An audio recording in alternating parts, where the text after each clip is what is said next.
So today I am sitting with Mark Probert. Hi, Mark. Hi, Kirsty. How's you? I'm very well. How are you? I'm good, thanks. All good. Good. So Mark started his career in finance and now he has a portfolio of businesses that he consults, predominantly in the creative sector. But in saying that, iMultiply was lucky enough to steal you away, weren't we, for a few days a month? Badgered. Well, thanks for joining me today just to answer my five killer questions. I'm looking forward to hearing about your experiences and sharing some of your perspectives with others. So why don't you kick off by telling us how this crisis is affecting you? Hang on, I'll just get my hip flask. Yeah. How this crisis is affecting me? I suppose, first of all, personally, I think, because that's often the thing people don't talk about. I've got two children, 11 and 8. A wife that's was full-time work has been partly reduced given the sort of job retention scheme. And I've got a very busy portfolio of clients work-wise.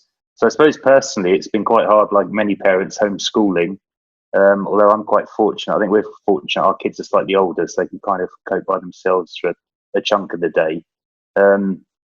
Outside of kind of the home life, yeah, it's very tough for everybody. Is it not seeing anybody? I'm probably like yourself, Kirsty. We were talking about this a while ago. Quite a people person. I love interacting with people. I love bouncing ideas off of people, just generally socialising. Obviously, none of us can do that really at the moment. It's not quite the same on a screen, so that can be quite hard. But I think we're fortunate. We've got quite a strong family unit, both from the in-laws side and my parents' side. We're all quite strong characters. I don't think this has been, although it's been 8 weeks now, I don't think it's been too tough for us personally in some ways. Mm-hmm. And then on the work side, sorry, just also on the personal side, I suppose I live 350 miles away from my family, so it's not like I would see them that often anyway. So we're used to this kind of scenario, chatting over a screen. On the work side, as you alluded to, I've got about 13 clients retained, month to month. And some of those are in Scotland, Edinburgh, Glasgow. A number of them are down south. I'm finding it quite hard personally not seeing some of them, yourself included. Because I kind of have a mantra that I want to work with people that I know it's going to be really hard work, but I want to enjoy as well. Mm-hmm. And so actually the people I work with are quite entrepreneurial, and it's great seeing them and interacting with them and hearing their business ideas and telling them to stop some of them and carry on with the one they've got. And that aspect of it, not seeing people that I'd class as friends really, a number of them is also quite hard.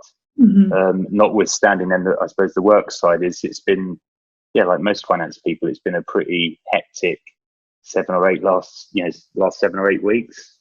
Mm-hmm. Getting your head around some of the government schemes, trying to tell people not to do things too quickly because the details aren't out yet.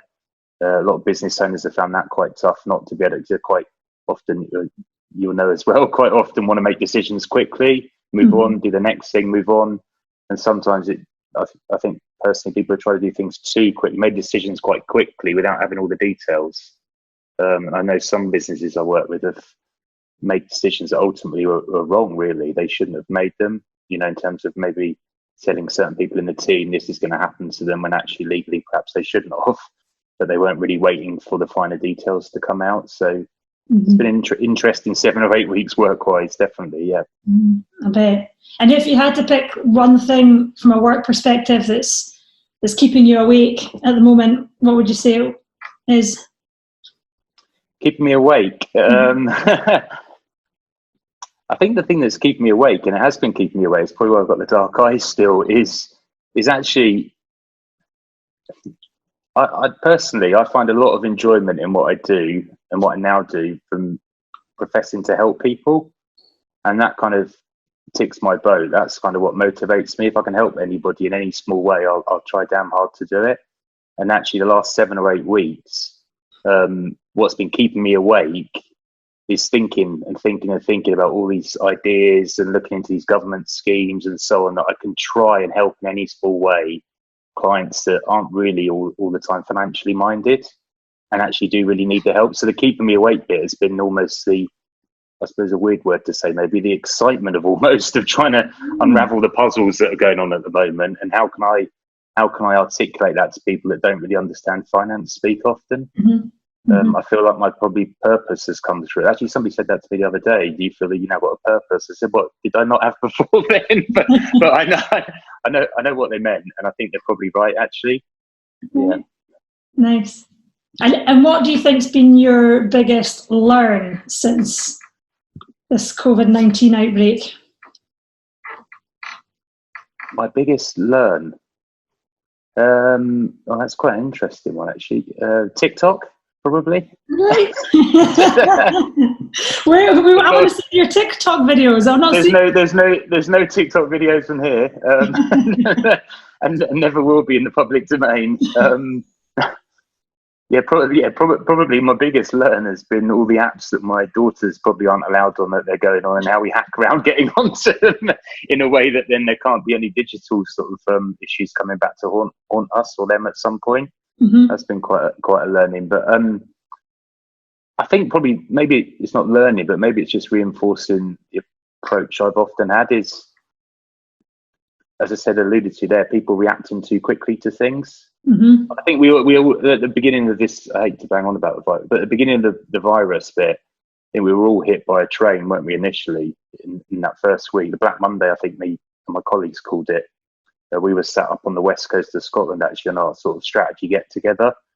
And we went there for 3 days. On the first day, we didn't actually do anything. We'll say we did, but we didn't. We were kind of all just a bit shell-shocked. And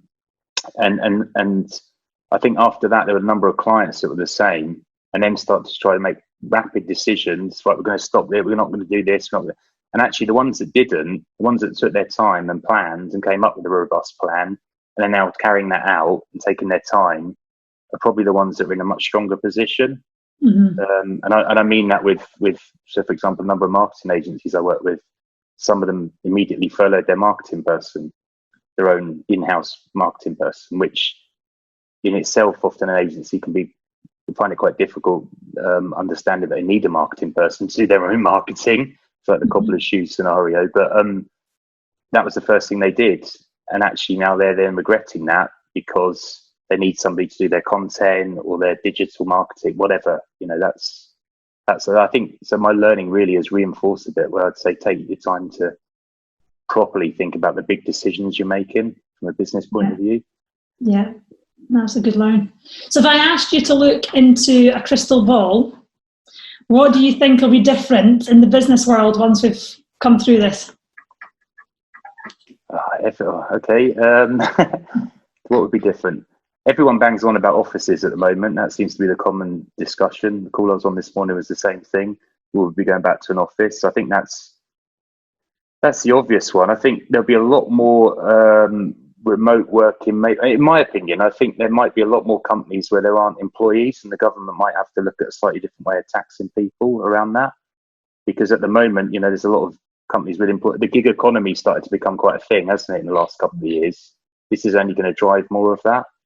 And I think that in itself might lead to, there are less big offices, big, companies in offices, a lot more co-working spaces. But then, do you really need the co-working spaces if people are working at home? I mean, it's a huge debate. This isn't the working environment, but I think there might be a different way of the fine line, the badges of trade stuff between whether you're employed or not employed. I think that might become a bit grey. And actually need a bit more sort of government intervention, because there's going to be different ways of working. People aren't going to be going into an office. People aren't going to be wanting to do 5 days a week. They're used to now already working from home. They're having to flex because, for quite a long time, the schools aren't going to be back properly. But that's going to probably make people realise that actually they don't want the commute anymore. They don't want, we're quite fortunate. I work down south, as I alluded to, but Kirsty, my wife Kirsty, and I are both quite fortunate in some ways that we work in around Edinburgh. We don't really have a commute. Thousands of people have, 2-hourly commutes, don't they? That, there's just no value in that, really. There's a bit of headspace, but there's no real value in that anymore. I think that will change quite a bit. Yeah, I don't disagree there. And to end on, and you've shared a few bits there already about your learns, but what piece of wisdom or words of positivity would you like to leave all these viewers that are watching this video with? Or my mum. Yeah. Your biggest fans. That's not my mum. Definitely not the biggest fan. What words of wisdom? Yeah, or positivity. For other finance leaders, probably. To other finance leaders? Yeah, I think that's who will probably be watching this. Okay, so in terms of, I suppose, what I would say, I think finance is often an undervalued asset in the company. So, and what I mean by that is, if I put my hat on, my marketing hat on at the moment, my creative agencies that I work with in the main, often you try to encourage them at a certain size to get a finance resource in-house. They might have a bookkeeper, but you go, well, at a certain stage, 10, 11, 12 people, whatever, you probably should have an in-house resource to some extent. I always get challenged on that more often than not. And for a long time, in most client relationships, I think people undervalue the finance bit, the finance expertise. Why do I need that? Why am I paying for that? Why can't I'll do that. I'll do the invoice and I'll do this. And I think this crisis, if you want to call it that, it reinforced how valuable it is, how valuable the finance resource is. And actually, even the things like, we obviously know the guys down the road from us that are running the cash flow and so on, that, there's so many finance things that you need to be spot on about, and you need to get your handle on, the finger on the pulse and so on, that business owners often, in my experience, think they've got a clear view on, but some have, but more often not, they haven't really. It's just that, how's the cash at the moment? They look at their phone. There's no planning, there's no thought.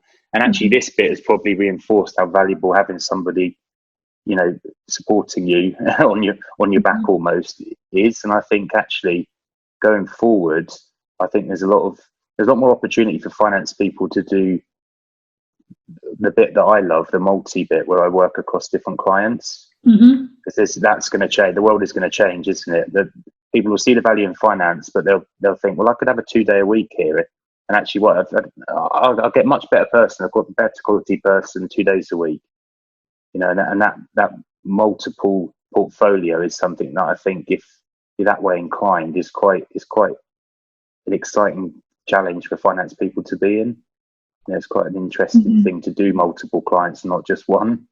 Yeah, it keeps you on your toes. Do you know, that's such a valid point, which I'm going to persuade you nicely, hopefully, to do another one of these, and the topic will be around how you build a portfolio, because I speak to a lot of finance leaders who are maybe in a permanent full-time role, but they're at the point where they want to create, a portfolio of clients, but actually it's making that leap, and it's about how to do that. So perhaps that's a topic for another day. That's fine to do that at some point. Done that very successfully.